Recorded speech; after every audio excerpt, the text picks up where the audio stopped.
makin dekat kita dengan hari kedatangan itu. Ya. Matius pasal 25 ya. Berulang kali sebenarnya dibahas di sini, ini langsung muncul ya. Siapa tahu memang Tuhan mau bicara dari perumpamaan yang dia bicarakan. Memang ini cerita yang Yesus ceritakan. Toh? Tentang kerajaan Allah dan kedatangannya. Coba Matius 25 deh. Ya kan ini Yesus. Ini Yesus bercerita. Tadi sesuai janji ini mungkin bahasa Indonesia.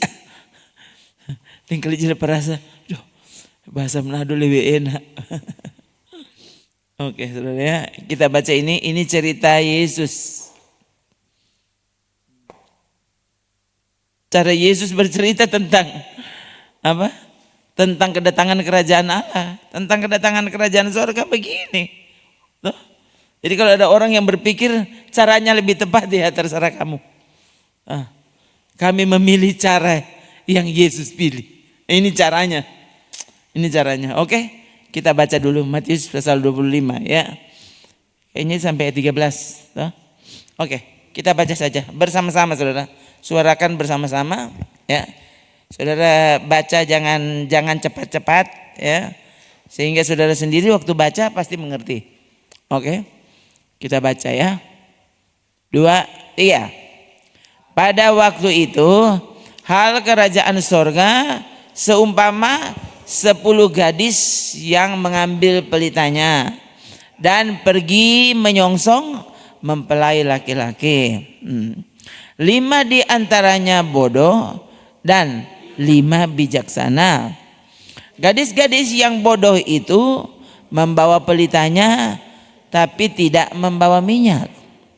Sedangkan gadis-gadis yang bijaksana itu membawa pelitanya dan juga minyak dalam buli-buli mereka. Tetapi karena mempelai itu lama tidak datang-datang juga, mengantuklah mereka semua lalu tertidur. Waktu tengah malam, perhatikan saudara, tengah malam terdengarlah suara orang berseru, mempelai datang, songsonglah dia. Gadis-gadis itu pun bangun semuanya, lalu membereskan pelita mereka. Gadis-gadis yang bodoh berkata kepada gadis-gadis yang bijaksana, berikanlah kami sedikit dari minyakmu itu, sebab pelita kami hampir padam. Tetapi jawab gadis-gadis yang bijaksana itu, tidak, nanti tidak cukup untuk kami dan untuk kamu. Lebih baik kamu pergi kepada penjual minyak dan beli di situ. Akan tetapi waktu mereka sedang pergi untuk membelinya, datanglah mempelai itu, dan mereka yang telah siap sedia masuk bersama-sama dengan dia ke ruang perjamuan kawin, lalu pintu ditutup. Kemudian datang juga gadis-gadis yang lain itu dan berkata, Tuan, Tuan, bukakanlah kami pintu. Tetapi ia menjawab, aku berkata kepadamu, sesungguhnya aku tidak mengenal kamu. Karena itu berjaga-jagalah, sebab kamu tidak tahu akan hari maupun akan saatnya. Yang bilang Yesus.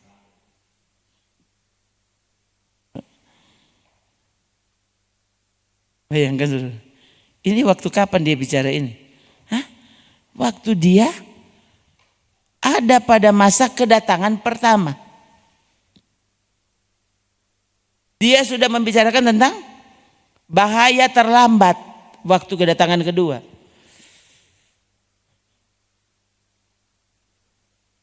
Dengar baik-baik. Ya. Apa yang Tuhan bicarakan itu berarti yang penting. Tuhan tidak pernah bicara yang tidak penting. Ya. Dari sekian banyak pembahasan yang kita bahas di sini, ya. Tuhan kalau dia sampai bicara berarti itu penting. Masa kini yang dibicarakan justru yang Tuhan tidak mau bahas. Jadi, nah ini masa kini orang menganggap penting yang Tuhan bilang tidak penting. Yang Tuhan bahas berarti itu yang penting dan ini tidak mau dibahas. Orang masa kini sudahlah pendeta, loh. Jangan lagi bahas-bahas kedatangan Tuhan.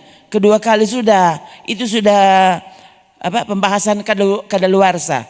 Tuhan belum datang. Tuhan belum datang kamu bilang sudah kadaluarsa. Kenapa kita menganggap kadaluarsa? Kenapa? Karena dari dulu bilang Tuhan datang sampai sekarang Tuhan tidak pernah datang, begitu toh? Jadi malas bicara tentang kedatangan Tuhan. Toh? Lebih baik yang kita bahas apa? Kedatangan uang.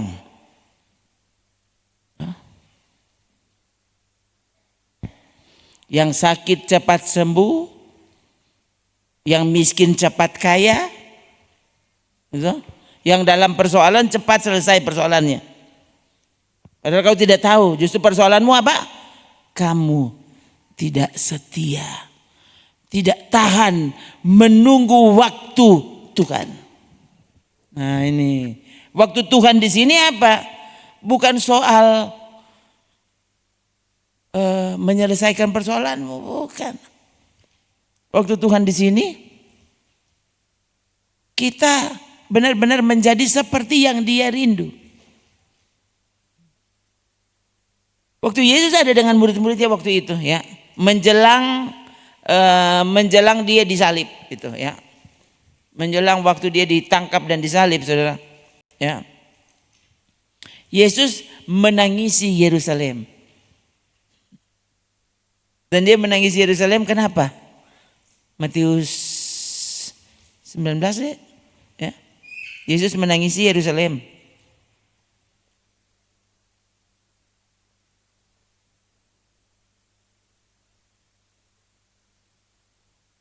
Yerusalem, Yerusalem. Alangkah baiknya jika engkau tahu apa yang perlu. Cari itu.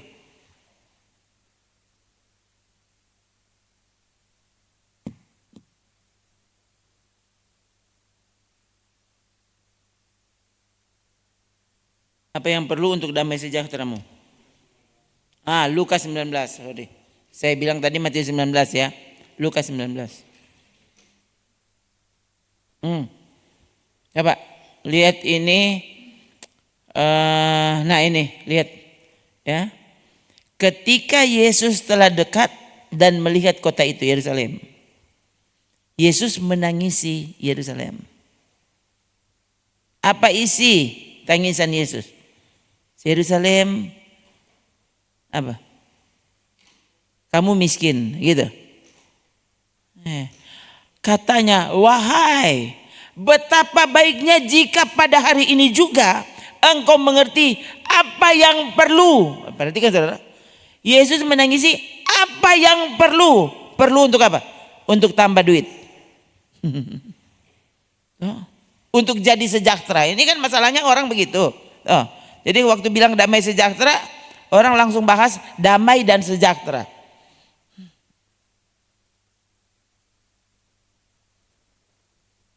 Apa yang perlu untuk damai sejahteramu?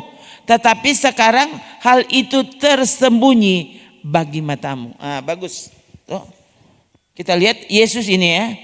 Ini perkataan Yesus. Dia bicara tentang damai sejahtera.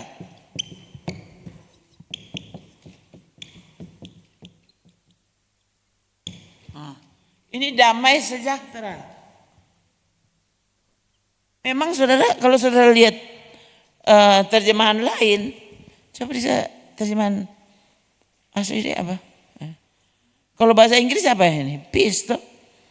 Ini bahasa Inggris cuma menggunakan kata ini, saudara.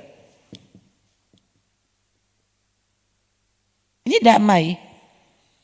Ini bahasa Indonesia damai sejahtera.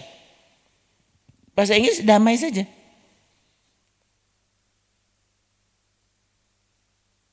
Coba Yohanes 14 ya. Yesus bilang tentang damai sejahteraku ku berikan kepadamu. Ayat 27.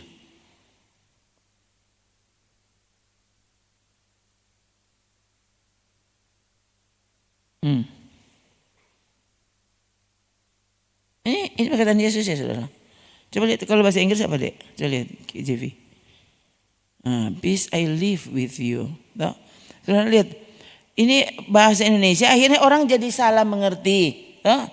Karena bahasa Indonesia kalau bilang sejahtera ini makmur, kaya. Itu. Sementara bahasa Inggris atau coba periksa bentar. Bahasa asli pakai apa?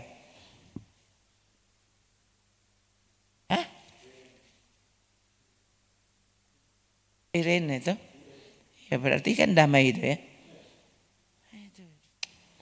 Ini sudah akhirnya jadi rusak orang pemahamannya gara-gara ada sejahtera di belakang. Jadi akhirnya orang dia pisahkan damai dan sejahtera. Jadi orang bayangkan ini waktu orang menyelewengkan kebenaran ada saja. Orang tidak berpikir kalau ini sementara disesatkan. Kenapa? Karena dia sedang membaca Alkitab. Padahal waktu dia periksa yang benar, Yesus tidak bilang tentang sejahtera. Sejahtera dalam arti kaya, makmur secara materi. Yesus salah berpikir.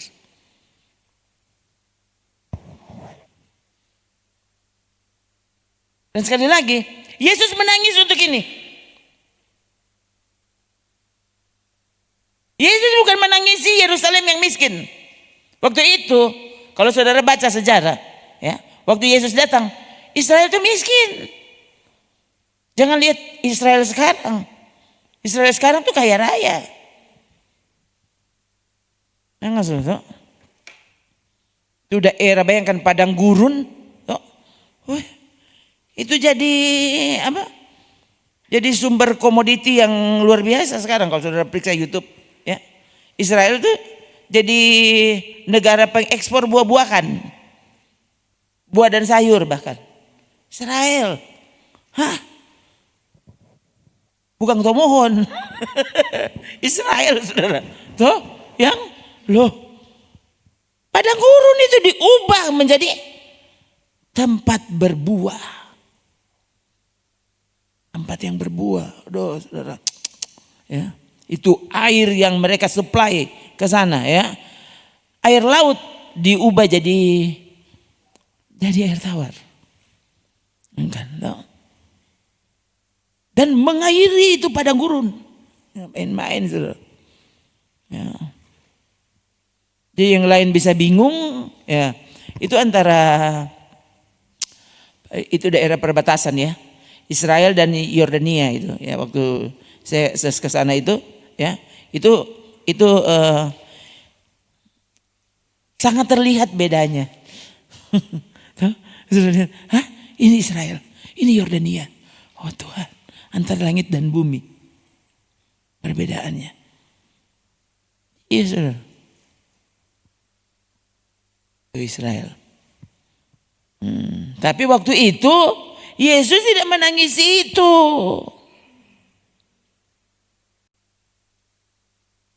Yesus menangisi apa yang perlu untuk damai sejahteramu. Ini keselamatan. Mana? Waktu Roh Kudus bekerja, di situ ada damai sejahtera. Tuh, ya. Itu yang Israel tidak punya waktu itu. Yerusalem tidak punya waktu itu. Tuh. Kesadaran akan Tuhan, kesadaran apa yang penting itu mereka tidak punya. Kan kita sekarang yang penting apa? Doi yang penting, doi.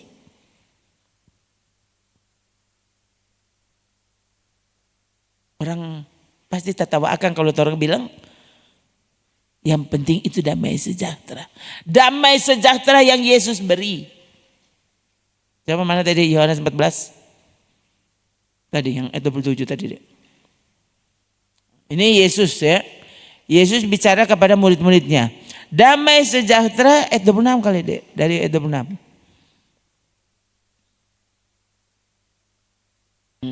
Semuanya itu kukatakan kepadamu selagi aku berada bersama-sama dengan kamu.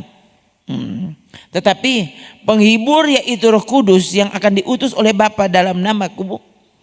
Lihat ya. Kalau Yesus itu bukan siapa-siapa, Roh Kudus diutus dalam nama Yesus. Yesus orang biasa, manusia biasa. Untuk apa Roh Kudus? Katanya ini Roh Kudus itu cuma rohnya Bapa. Yesus punya roh sendiri. Loh, Roh Kudus itu diutus dalam nama Yesus yang kau remehkan. Yesus yang kau bilang dia cuma manusia saja. Roh Kudus, rohnya Allah diutus ke bumi dalam nama Yesus. Nanti saudara lihat ayat yang lain pasal 14 ini, saudara akan lihat ya. Dia bicara tentang apa?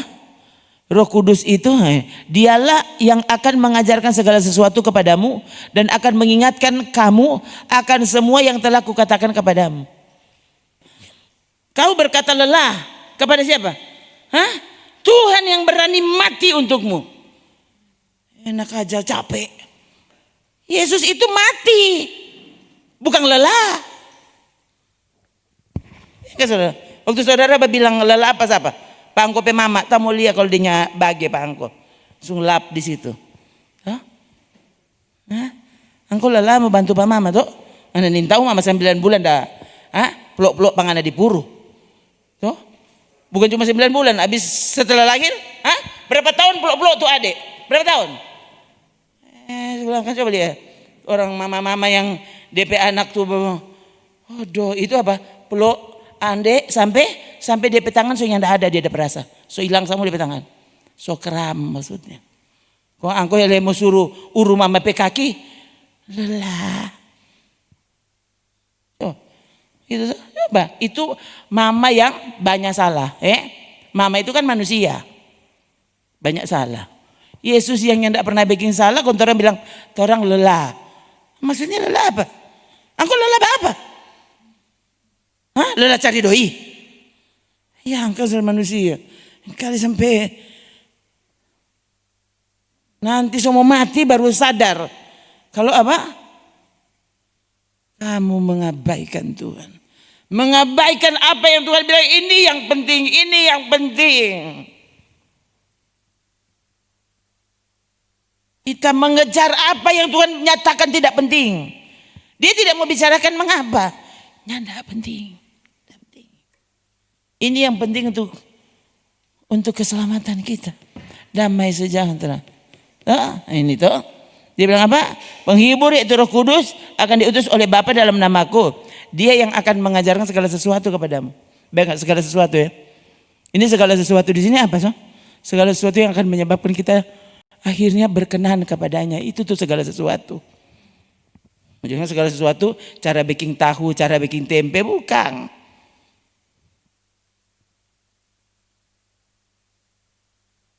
Akan mengingatkan kamu akan semua yang telah kukatakan kepadamu.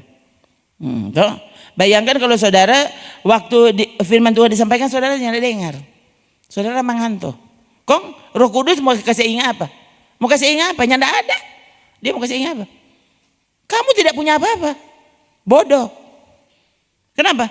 Karena waktu firman Tuhan disampaikan kamu tidak perhatikan. Kamu menganggap itu tidak penting.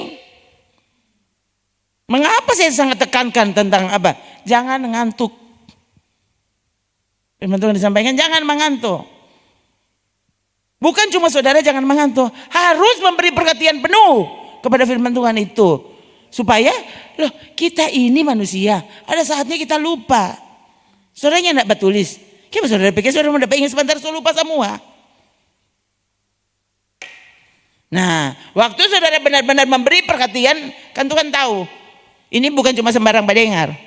Dia memang memberi perhatian khusus. Nanti Roh Kudus datang dan mengingatkan kepadamu apa yang seharusnya kamu ingat. Itu fungsi Roh Kudus. Mengingatkan apa yang sudah diajar. Tuh. Lalu menyadarkan kesalahanmu itu Roh Kudus. Jadi kalau sungguh Roh Kudus ada padamu, kamu selalu diingatkan dan disadarkan sosalangan. Ini ayat mas saudara mau akui? Gimana sih? Ayat mas kan itu tepat. Kalau saudara tidak berdoa untuk itu, saya sudah berdoa untuk itu. Artinya waktu kau ambil itu ayat yang tepat untukmu. Sadar saudara. Roh Kudus tidak mungkin bicara salah. Sadar, Tuhan bilang apa? Itu? Ini sebentar saudara-saudara yang belum ambil nanti ambil. Percaya, ini firman Tuhan. Tidak mungkin keliru, tidak mungkin. Saya tidak percaya. Tidak mungkin keliru. Coba terus ayat 27.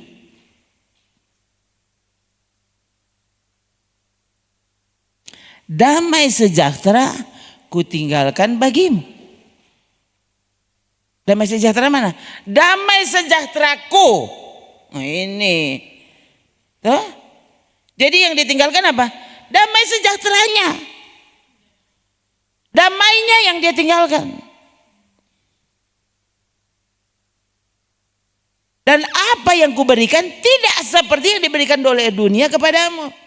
Jangan gelisah dan gentar hatimu. Nah, dunia menawarkan damai. Ngana mau pergi gereja ngana nyandak ada damai ngana mau pergi gereja.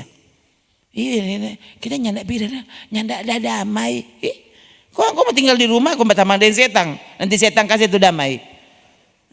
Dia mau nonton apa sinetron. Aduh, iyo akhirnya kita semangati dari uni sinetron. Oh, Roh Kudus katu yang bikin itu sinetron.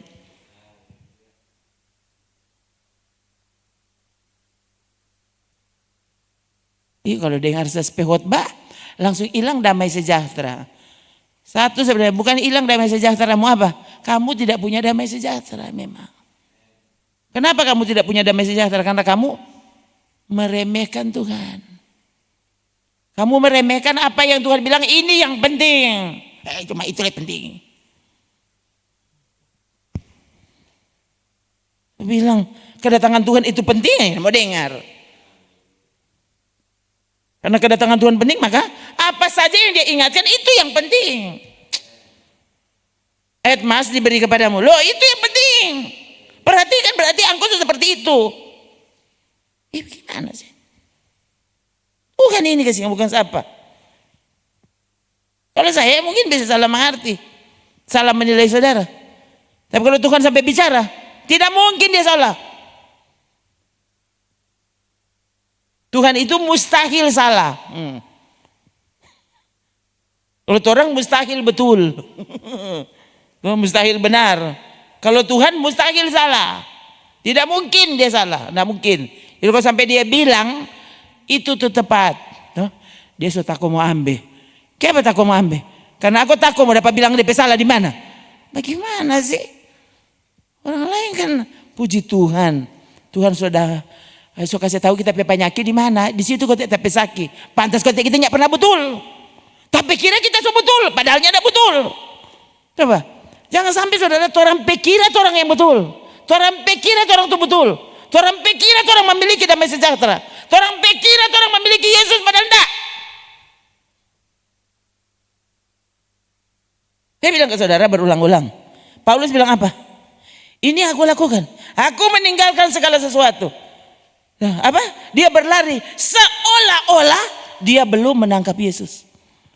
Yang bilang Paulus, Tuhan, kong orang pikiran orang sudah lebih jago dari Paulus. Sedang Paulus bersikap seolah-olah belum punya Yesus, kong angkut tarik. Sasadiki kita sono, sasadiki kita sono, sasadiki salah, sasadiki salah, kong dia so betul. Gimana ini berpikir?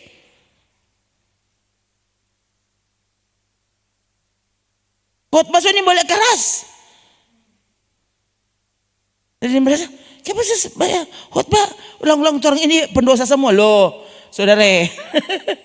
Saudara, lebih tambah, lebih naik kelas, lebih susah tuh pelajaran.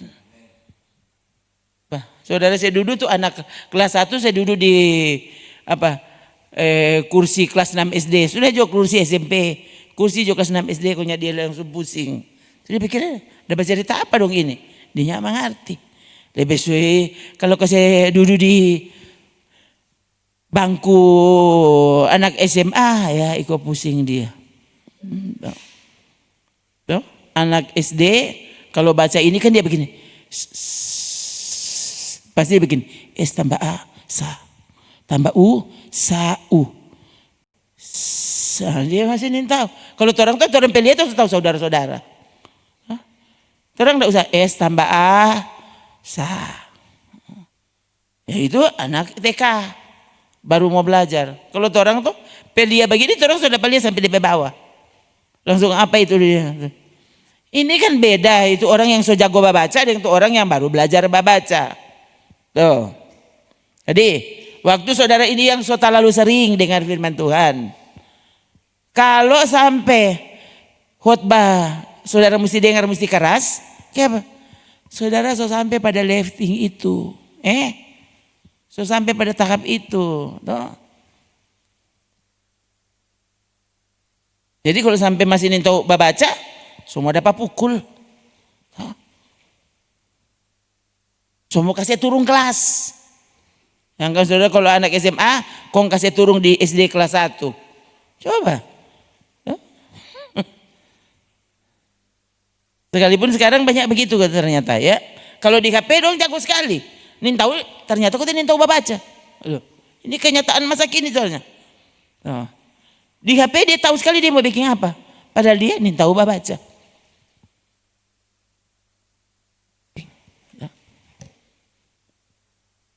Ini otak sampai so rusak saudara. Orang yang tidak mau sadar. Nih lihat nih. Ini Paulus berkata-kata tuh Filipi 3:13. Aku sendiri tidak menganggap aku telah menangkapnya. Menangkap apa? Coba lihat itu ayat 12. Tapi sudah salah. Nih lihat. Bukan seolah-olah aku telah memperoleh hal ini atau telah sempurna. Melainkan aku mengajarnya. Duses. Khotbah itu apa? Bagaimana yang orang belum pernah dengar? Seolah-olah apa? Aku belum menangkapnya. Aku harus berlari mengajarnya.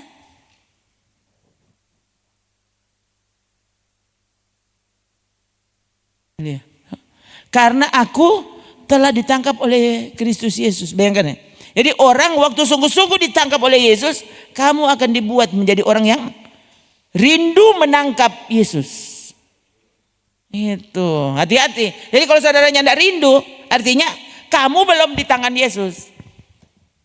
Coba kalau lihat ayat ini, maksudnya apa? Waktu kita ada di tangkapan Yesus, saudara akan dibuat untuk berlari mengejar dia. Kita menjadi kekasihnya. Kenapa saudara tidak rindu? Hati-hati, jangan sampai sungguh-sungguh. Kau belum sungguh ada di dalam tangkapannya. Itu tidak rindu. Malah capek dengar.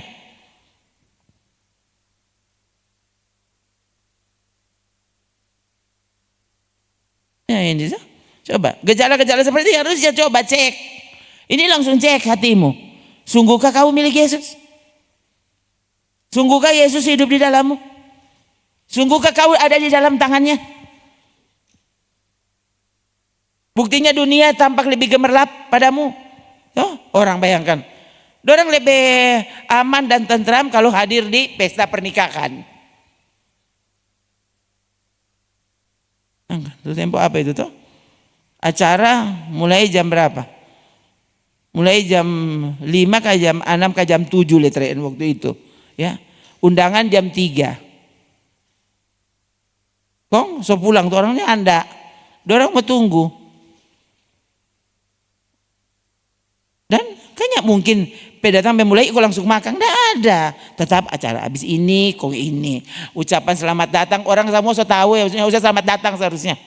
Tuh, saya kadang-kadang berjengkel. So tahu selamat datang terus.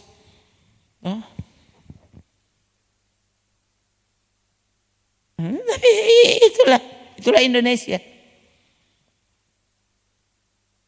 Dan itu orang nyandak mengantuk, nyandak lelah. Mar kalau ibadah, sholat. Lalu saudara benar sudah jadi milik Yesus. Harusnya pikir kembali. Harusnya sekarang bukan cuma Yesus yang menangis, engkau yang menangis sebenarnya. Tuhan, jadi ternyata kita kutip belum di dalam tangan Tuhan.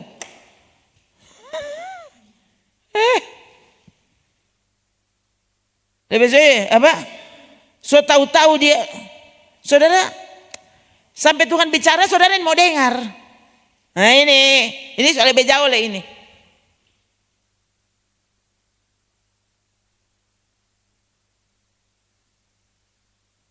Kasih tahu kalau engkau salah dan aku tetap menyangkal. Ini kan soal lebih jauh ini. Bukan jadi lebih dekat. Ini saudara lihat ini. Kenapa? Karena sebenarnya kamu dulu mungkin sudah di tangan Yesus. Sekarang keluar. Saudara cuma ada di dalam gereja, tidak lagi di tangan Yesus. Kan ngeri coba. Sebentar lagi Tuhan datang. Masa dapat rasa aman sekali? Pasti kau tidak dijemput Tuhan. Aduh, kasihan harusnya saya bilang Akang, Paulus begini nih caranya. Semakin dekat dengan kedatangan Tuhan, semakin saudara tidak gelisah memeriksa hatimu. Kau sebenarnya mesti bilang ini, kamu tidak akan dijemput. Harusnya semakin dekat, seperti kita, Tuhan semua datang. Cocok belum dengan firman Tuhan. Tapi waktu saudara tidak peduli, nanti lihat saudaranya ada dijemput. Kenapa? Karena sebenarnya kamu belum ada di tangan. Kamu sudah keluar.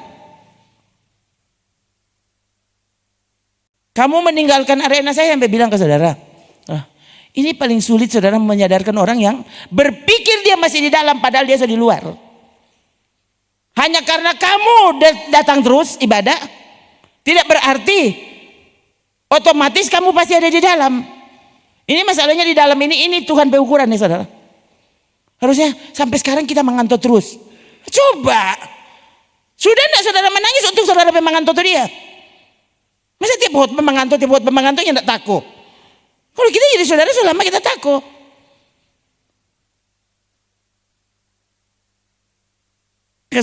Saya beri contoh kepada saudara. Saya ada di kamar. Kenapa saudara ada jaga apa kita di kamar? Kenapa kalau kita mengantuk terus kita kok bangun? Jangan sampai ini dia. Ini kan kita berdoa supaya aku tidak menyukai tidur. Nah, kalau kita kurang mengantuk terus, ada apa yang salah? Itu saudara kasih yang Ini bagian ini mesti kasih jadi contoh Pak saudara. Berarti kan saya lemah. Itu cara kita mengevaluasi diri sendiri.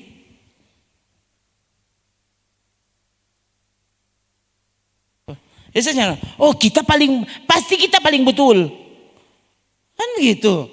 Saya mesti cek. Loh, baik. Habis kita pimpin dan mengajar orang lain, kemudian Tuhan bilang, aku tidak mengenalmu. Perempuan bodoh. Apa? Loh kan tadi tuh Matius 25 tuh. Ya kan? Mereka yang tadinya semua adalah kelompok yang menanti mempelai datang. Yesus yang bilang itu 10 darah itu semua adalah kelompok yang menantikan Yesus datang. Lalu ternyata ada 2 kelompok. Satu disebut kelompok yang bijak, satu disebut kelompok yang bodoh. Sama-sama disebut gereja. Itu orang mereka sama-sama duduk di paduang sespe gereja dengar khotbah. Masa kok kita perempuan bodoh? Yang bilang Yesus Yesus sekali lagi tidak mungkin salah. Kalau dia yang baca ceritanya mungkin salah. Jangan koman terlalu begitu pendeta. Apa tuh terlalu? Sudah lihat toh? Itu yang bodoh selalu menganggap perbuatan yang bijaksana, mereka yang bijaksana dianggap berlebihan. Ngoni kok menyanyi keterlaluan. Khotbah keterlaluan sokaras panjang lagi. Maksudnya apa yang keterlaluan ini? Semua memiliki pelita. Pelitanya menyala loh saudara, hati-hati lah. Waktu yang bodoh ini terbangun karena Tuhan bilang dia terdengar berita mempelai datang. Mereka bangun apa? Pelita mereka masih menyala, cuma hampir padam. Berarti dari tadi ada menyala. Ada menyala. Cuma waktu orang tak kaget bangun, so mau mati tuh lampu. So habis minyak. Orang lagi, oh so itu nguni mesti ada minyak urapan di rumah. Hah? Kalau cuma minyak begitu saudara semua orang boleh punya. Tapi kalau minyak ini artinya pekerjaan Roh Kudus dalam hidupmu. Ini yang mesti dipertanyakan. Kalau cuma minyak, aduh kasih yang saya baru dengar hari apa itu ada video. Dia bilang bayangkan di minyak urapan yang dijual dan orang beli. Baca Alkitab, makanya saya bilang ke saudara. Sekarang kan sudah terlalu banyak. Orang yang sebenarnya tidak pernah diurapi oleh Roh Kudus, tidak pernah. Cuma mendapatkan minyak dari pendetanya. Dia anggap sudah diurapi. Segitu saya kadang sebenarnya rasa begitu sekali mau bilang ngana bodok. Padahal kalau lihat Alkitab itu terlalu bogo-bogo. Bukan betul saudara. Ini mungkin kasar sekali. Alkitab jelas tulis. Yang kan orang sekarang sampai yang katanya pandai sekali ternyata bogo-bogo sekali. Saya bilang ke saudara, coba, ini kok bisa bicara seperti ini? Coba. Urapan apa? Roh Kudus. Baca Kisah pasal 2. Kisah Rasul pasal 2 ya. Tentang ketika pertama kali Roh Kudus dicurahkan di kamar Lot yang Yerusalem, Kisah pasal 2. Yesus cuma suruh apa? Pemurid-murid. Suruh apa?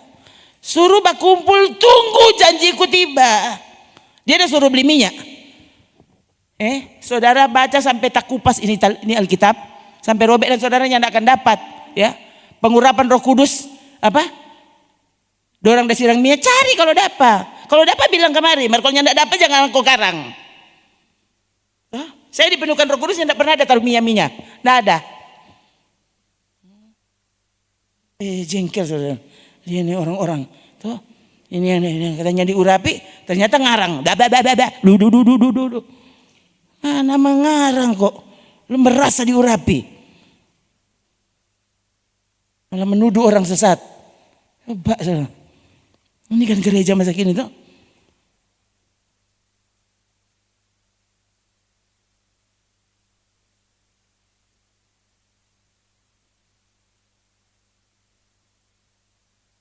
Waktu Alkitab khususnya Perjanjian Baru, waktu dia bilang tentang pengurapan.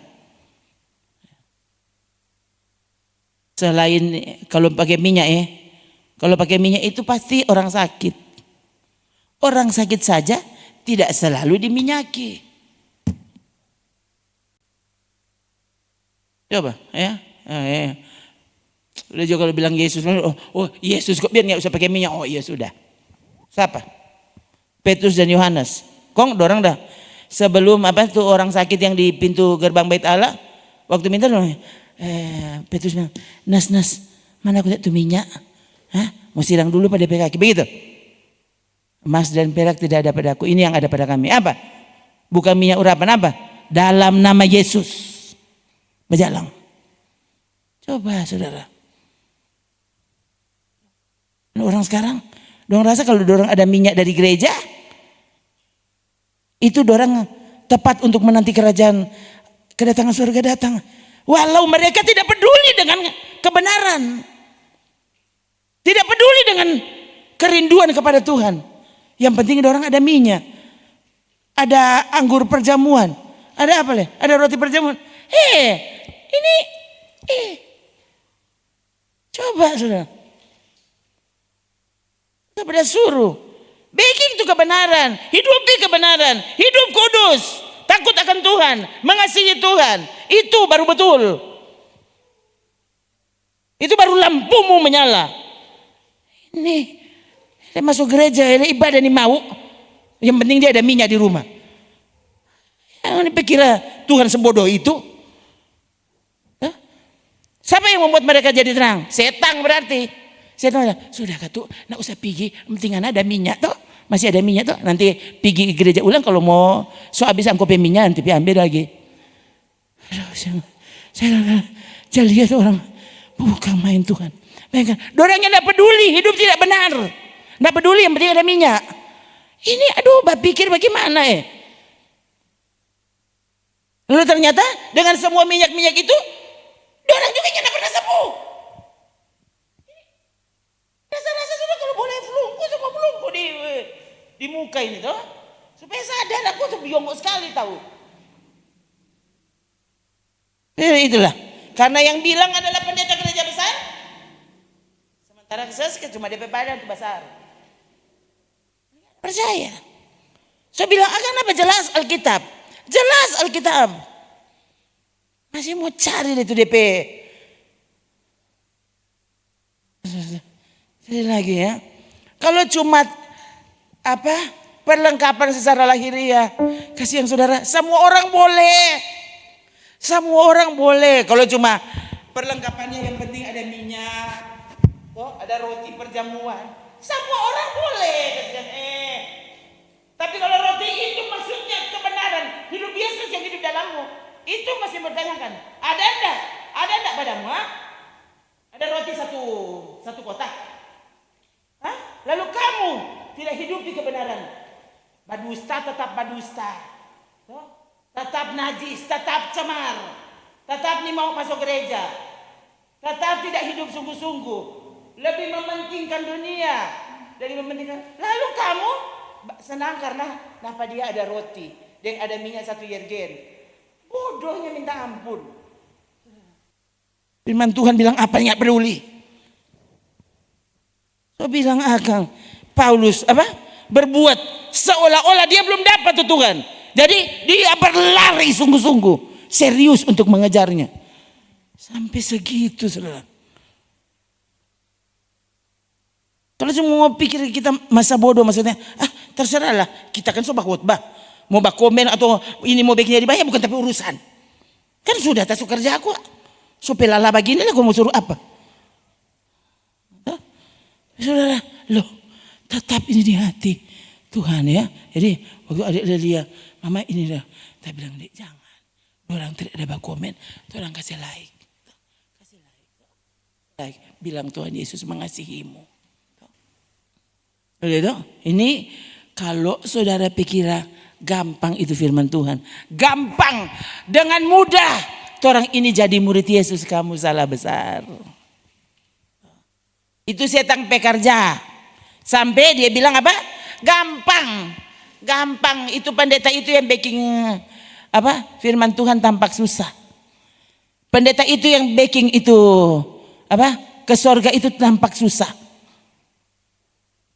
Saudara yang lihat tadi, itu Yesus perumpamaan ya. Itu Yesus bercerita ya. Malam ini orang cuma kutip kembali. Semua menanti kedatangan mempelai. Orang bersusah-susah enggak? Kelihatannya bersusah-susah. Sama-sama bersusah-susah. Menanti semua datang dengan datang dengan pelita. Tunggu, tasono enggak? Semua tasono. Baik yang bijak maupun yang bodoh semua tasono. Kalau bilang tentang lemah, semua orang ada kelemahan. Itu. Saya tiba-tiba ingat saudara ada yang Mazmur berapa itu? Mazmur atau Amsal kata itu? Tuh orang benar Amsal 27 atau 26 ayat 14.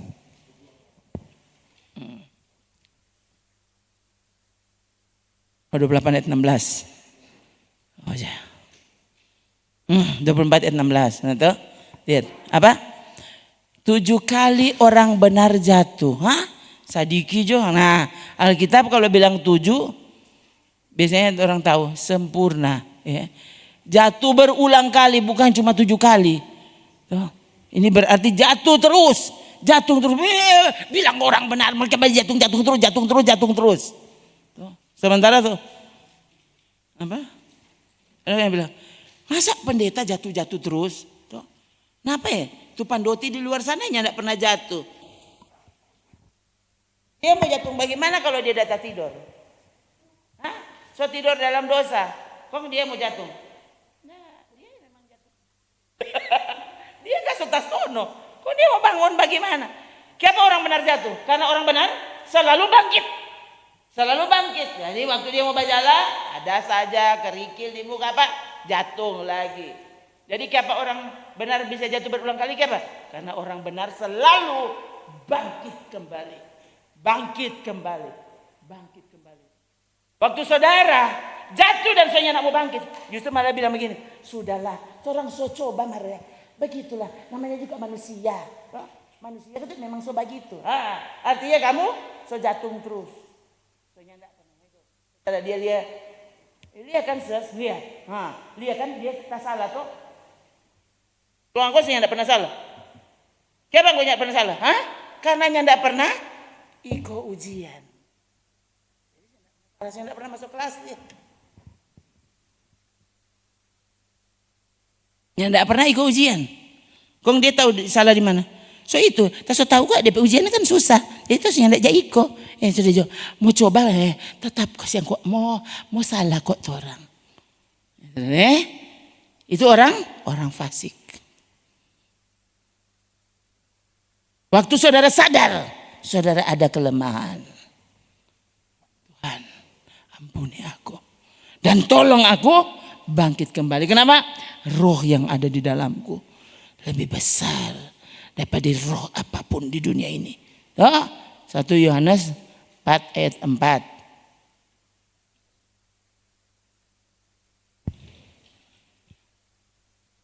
Itu. Kamu berasal dari Allah. Bayangkan, orang ini belum pernah pergi surga. Orang lahir dari mama dan papa, begitu toh? Enggak. Waktu saudara lahir baru, lahir kembali, orang bukan lagi berasal dari dunia, tapi kita berasal dari Allah. Dari benih yang kekal. Maka waktu kita lahir baru, ini kalau lahir barunya benar, kamu akan sangat sadar dengan nabi palsu. Bukan semua saudara iko. Sampai itu nyandak betul, yang penting dia dia semua apa? Ini kata apa? Malam pengurapan. Semua datang dorang malam pengurapan. Tuh. Jangan dulu cuci tuh rambut dari mau diurapi tuh orang sebentar.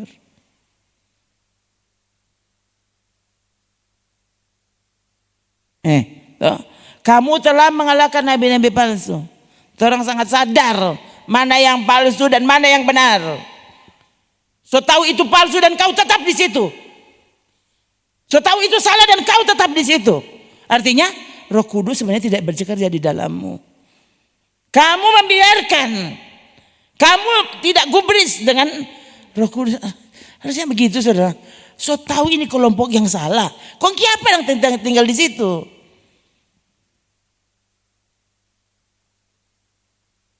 Orang fasik tidak tahan dalam perkumpulan orang benar. Sama, orang benar tidak tahan dalam perkumpulan orang fasik. Harusnya begitu saudara. So tahu ini kumpulan yang tidak benar. Malah saudara dengar tuh orang itu tahu-tahunya tidak benar. Kamu dengar.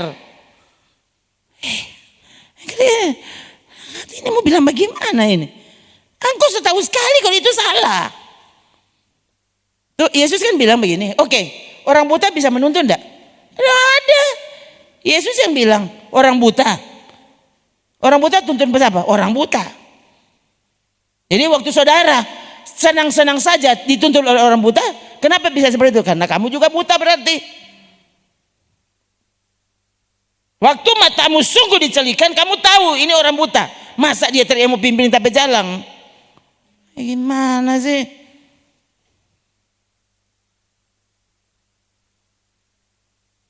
Tahu sepalsu, tahu salah, kau tetap di situ. Bayangkan saudara.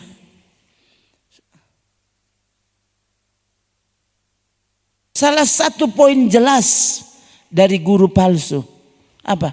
DP pelajaran cuma bagaimana selesaikan persoalan di dunia ini. Persoalan ekonomi. Itu.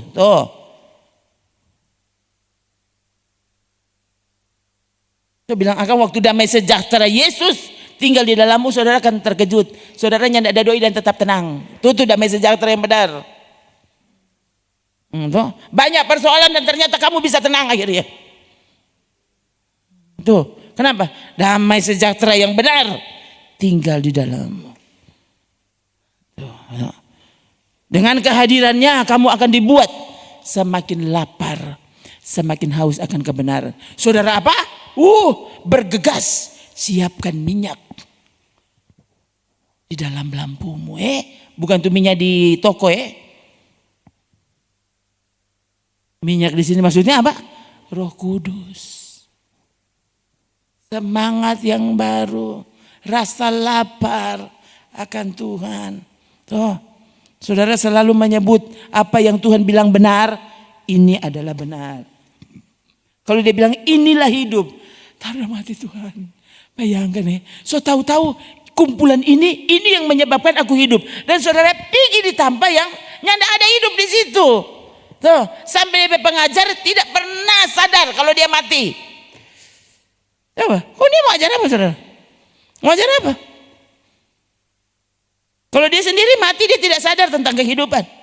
Dia ajar apa saudara? Apa? Apa pikir kan?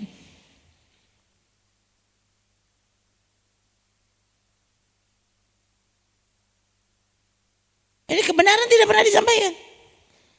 Dan kau tidak peduli.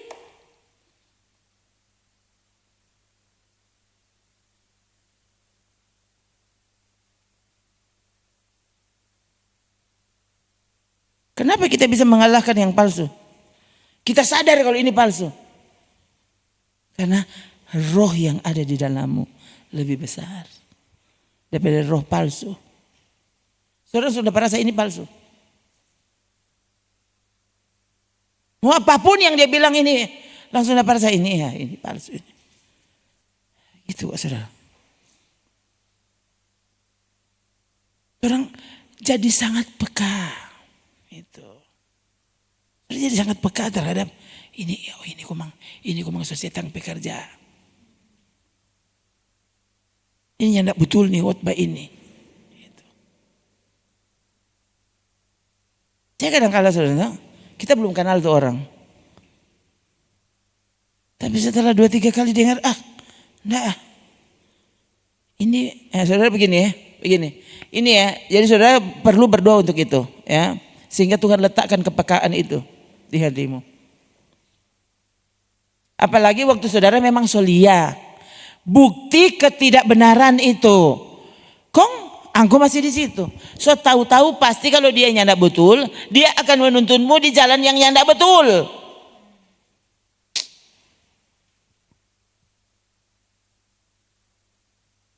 So tahu salah mana? Salah. Memang dari dulu memang orang ketuk begitu. Iya. Ini kan cara setan membuat apa? Orang berdosa tetap berdosa. Orang fasik tetap fasik. Jadi saya sampai bagaimana? Terpaksa kita lihat ya sudahlah. Kalau yang hadir cuma segini, mau bilang apa? Yang jelas puji Tuhan. Saya tetap tidak pernah mau ganti ini pesan. Kalau ini kebenaran, ini kebenaran. Yang tidak mau dengar terserah kamu.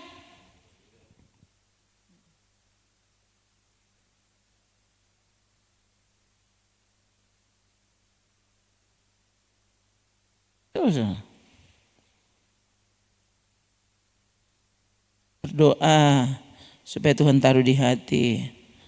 Kita takut kehilangan Tuhan. Takut kehilangan kebenaran. Sama dengan waktu saudara apa? Sesak nafas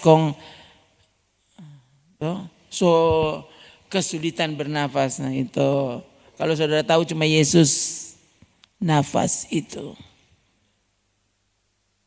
Harusnya begitu, saudara. Duh, siapa tarik kita? Tuh, tahu-tahu cuma Yesus. Kehidupan. Dialah nafas hidup itu. Firman-Nya itu nafas hidup. Kong siapa tarik kita cuma mau dengar siapa kata-kata ini dia. Coba kok saudara.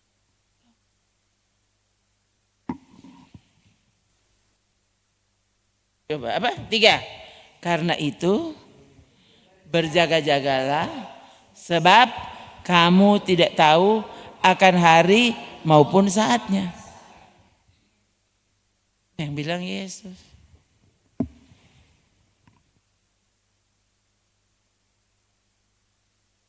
Apa maksud berjaga-jaga? Berjaga-jaga selalu siap sedia. Jadi waktu orang sementara bangun atau waktu kau tidur dalam keadaan apa? Hati, pikiran semuanya berjaga-jaga. Itu tuh. Jadi tidur pun tidur sebagai orang benar. Tidur sebagai orang yang menjaga kekudusan. Begitu tuh tidur. Nggak sembarang tidur. Tidur dengan pikiran ke sana sini. Kamu tidur sebagai orang najis. Tidur sebagai orang tidak taat. Itu tidur tidak berjaga-jaga. Nah, berjaga-jaga di sini bukan seni boleh tidur.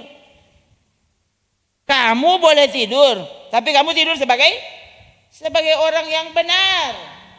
Sebagai orang taat. Sebagai orang yang tunduk kepada firman-Nya. Itu tuh tidur yang benar. Tidur dalam pengertian berjaga-jaga. Lot orang benar ada di Sodom. Sodom tetap dibakar enggak?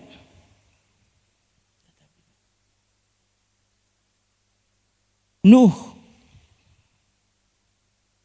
orang benar tuh Nuh. Nuh diselamatkan. Tapi waktu bencana memang akan datang. Pasti datang. Pasti datang.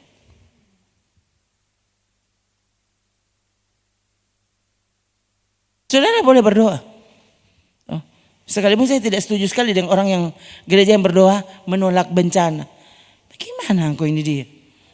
Tuhan bilang salah satu tanda kedatangan Tuhan bencana akan datang. Kau orang tolak tuh bencana. Ini engkau menolak kedatangan Tuhan atau apa? Mana Matius 24 itu ya. Yesus yang bilang. Orang malah tolak. Dan orang rasa begini gerakan yang benar, deklarasi yang benar.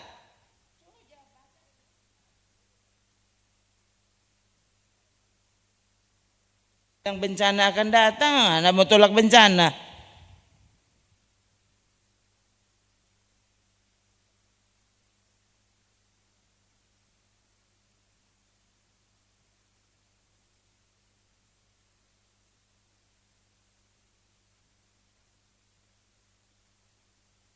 Sesudah siksaan pada masa itu, matahari akan menjadi gelap.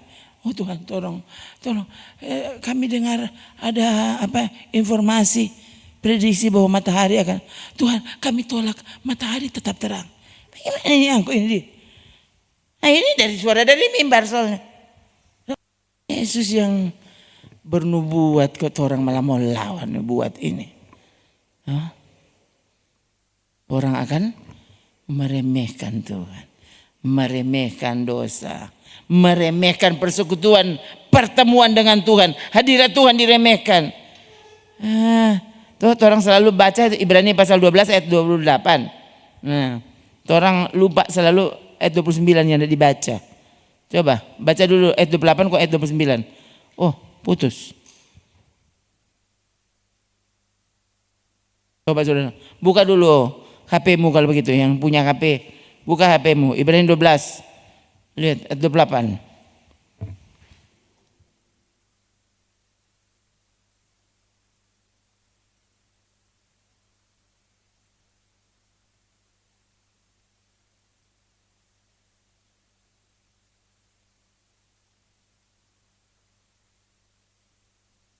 Udah?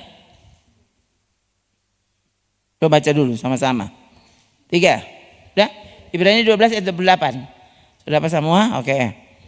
Jadi karena kita menerima kerajaan yang tidak tergoncangkan, marilah kita mengucap syukur dan beribadah kepada Allah menurut cara yang berkenan kepadanya, yaitu dengan hormat dan takut. Tunggu dulu.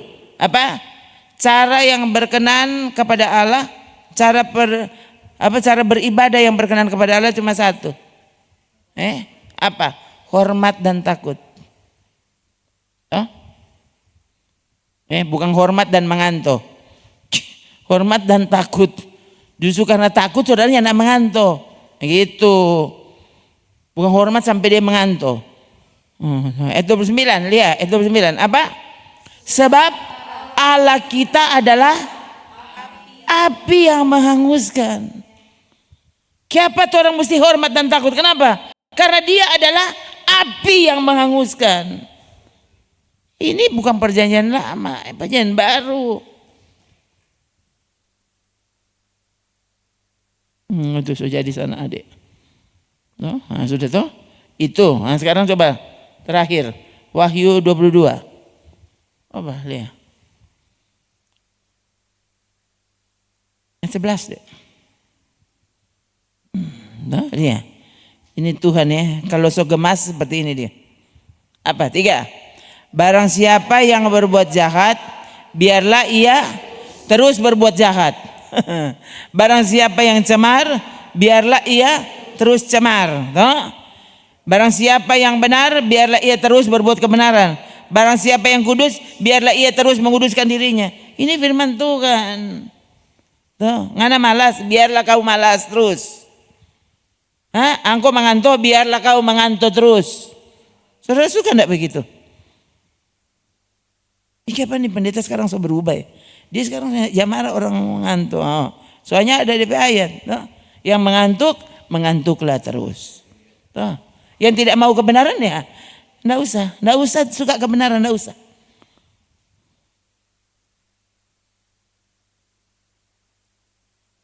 So bilang kasih ingat terus, apa? Jangan ingin kaya. Malah minta didoakan supaya jadi kaya. Susah. Kan? Tuhan gitu ya. Bikin apa? So bilang akan dengar firman Tuhan supaya imanmu bertumbuh. Ini mau bertumbuh bagaimana tuh iman? Asal firman Tuhan disampaikan, dia mengantuk, dia bantah, dia marah. Apa le? Begitu kan? Semua namanya firman Tuhan selalu bertentangan dengan daging kita. Saudara, orang pedaging suka yang nyaman. Saudara ya, mungkin saudara akan terkejut kalau lihat model asli. Apa? So kita ini kalau so duduk kita nih boleh kalau nyandak bahasa andar.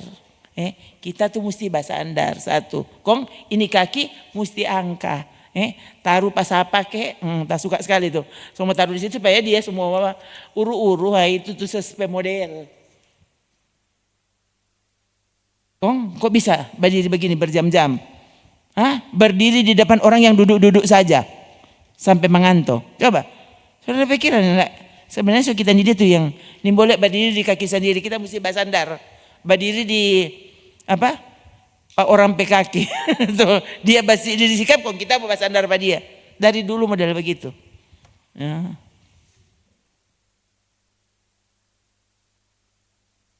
Nah kalau saya bisa seperti ini, harusnya saudara. Saudara tuh, sukses ini tak suka semua, tapi sepatu boleh kalau boleh orang kasih pakai akang, kasih pakai akang. Ika akang tali sepatu itu model. Ini bukan karena pemalas, memang ini tahu dapat rasa kita sudah lelah sekali itu. Banyak sekali kita punya alasan sebenarnya, boleh banyak sekali alasan. Sekali lagi, kalau saya bisa berdiri seperti ini, bersemangat bicara kepada Anda, toh, dapat rasa rupanya tidak pernah lelah ini pendeta satu ini, saudara. Karena saudara mesti tahu, toh, Waktu orang sungguh-sungguh mau mengasihi Tuhan, orang bukan cuma siap lelah, siap mati. Tuh. Jadi lelah sampai mati. Belum mati terek. Nah, mumpung belum mati, ini. Toh, disampaikan firman Tuhan dengan keras. Bayangkan. Sebentar saudara pulang, kita lanjutkan pelajaran. Lanjutkan komen-komen. Tuh. Menjawab komen-komen yang tidak perlu. Yang orang anggapnya tidak perlu. Tuh. Tapi bagi saya itu perlu. Tuh. Karena ini kan tugas saya. Gitu. Saudara kan tidak usah bertugas toh. Tuh, saudara komen gitu siapa? Tuh artis yang kau suka toh. Biar dia pernah baca kau komen ya. Semua komen anak, kamu cantik sekali. Udah jadinya mau baca. Engkau sampai sebalala dia tidak baca. Ayat 22. Mari baca. Tuh, supaya saudara PHT ini bersemangat seperti yang Tuhan inginkan. Coba 3.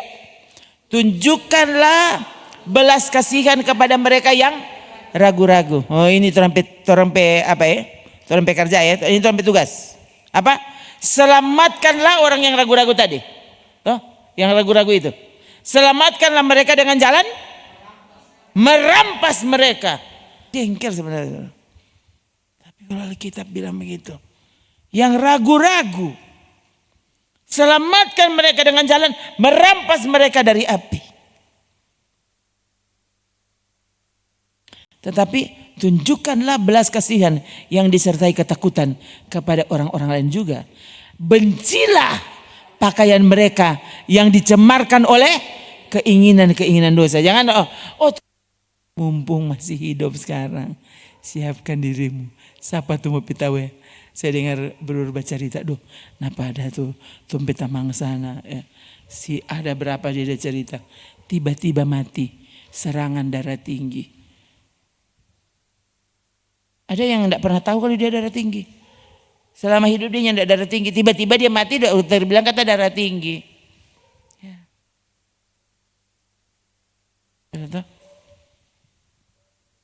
Dokter bilang serangan jantung, seumur hidup dia tidak pernah sakit jantung. Maka kalau setelah mati dia kotek sakit jantung. Sudah tuh, itu sekali lagi. Kita sehat-sehat kan, nyanda ada kita nyanda sakit. Oh kasihan. Tuh berapa banyak tuh orang sehat menurutmu tuh? Kong dorang so mati. Kong tuh yang sakit, belum mati-mati tuh yang sakit. So 30 tahun dia udah sakit, kong dia nyanda mati-mati. Tuh orang yang sehat, yang lari-lari, tahu-tahu sementara lari putus napas. Tahun berapa itu? Tuh pelari Olimpiade itu Florence apa kata bernama? Itu kan pelari Olimpiade, saudara. Juara bukan cuma peserta, perempuan pelari. Kok dia mati bagaimana? Mati dah berlari. Jadi kalau pelarinya nak mau mati, itu bukti. Ini bukan cuma lari-lari pagi. Juara lari. Boleh mati. Mati bagaimana? Mati sementara lari. Oh kasihan saudara tuh. Saudara jaga kesehatan. Jaga apa leh? Kalau di dalam hati. Kalau sudah waktu mati, mati juga. So itu siapkan dirimu. Tuhan suruh apa baking. Nyanda dapat lihat di perbuatan, ada di pikiranmu. Jaga pikiranmu untuk suci. Jaga hatimu suci. Tuh. Saya sering bilang, karena Alkitab bilang, Yesus bilang, waktu hatimu pikiranmu itu suci, apa? Pasti sikapmu suci. Itu akan terekspresi keluar. Tidak bisa ditutupi. Sama, waktu hatimu dan pikiranmu berdosa, kau bahkan tidak sadar kalau saudara sedang menampilkan sikap berdosamu. Kau tidak sadar. Tapi, ini Alkitab yang bilang, apa? Orang yang dipenuhkan Roh Kudus akan tahu orang berdosa. Ada satu ayat itu. Saya lupa tempatnya, tapi itu ada ya. Jadi, justru karena kita ada di dalam Yesus ada di dalam kita, Roh Kudus ada di dalam kita. Orang tahu ini orang ini berdosa. Iya, ini sebenarnya tidak bisa ditipu saudara kalau lihat Alkitab. Ya, saya sampai bilang gini, Ini memang saudara mati. Betul itu. Saya kan tidak maha tahu. Tapi ini tahu kalau apa saudara kali. Kita sudah tahu sebelum dia bilang.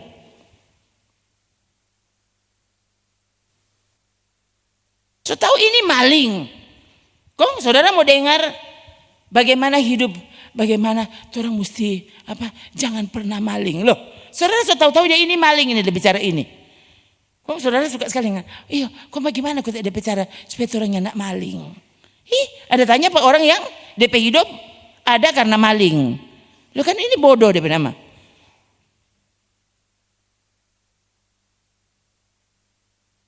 Mau belajar jangan berzina pak orang yang berzina terus.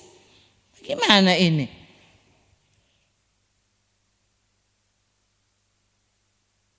Coba sekali lagi. Tuh orang dilengkapi sebenarnya. Sadar saudara. Lebih hari tuh orang lebih habis waktu. Tuh. Jadinya saya pikir kita mau coba sampaikan ke saudara tuh penggenapan nubuatan. Mungkin nanti. Karena sekarang memang sudah semakin jelas, semakin terlihat di depan apa yang sebentar lagi terjadi. Berbahagialah orang yang terus ada di dalam Tuhan. Terus berjaga-jaga.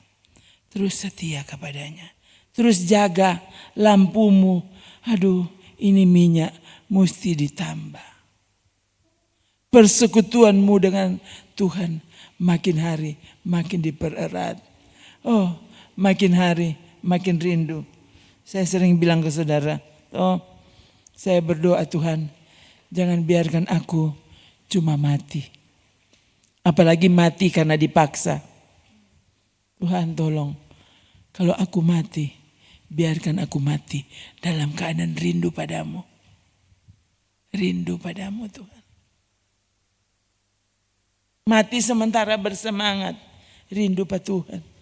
Tadi dalam lagu tuh, Tuhan Yesus, kerinduan hatiku, mutiara tak ternilai harta milikku. Dia mutiara yang tak ternilai. Dia itu harta kita. Itu. Kalau dia adalah harta kita, kalau saudara masih mau cari harta mana lagi? Bayangkan mau suruh pendeta mau doakan supaya dia berharta. Sana hartamu. Yang kau tidak anggap tuh harta itu.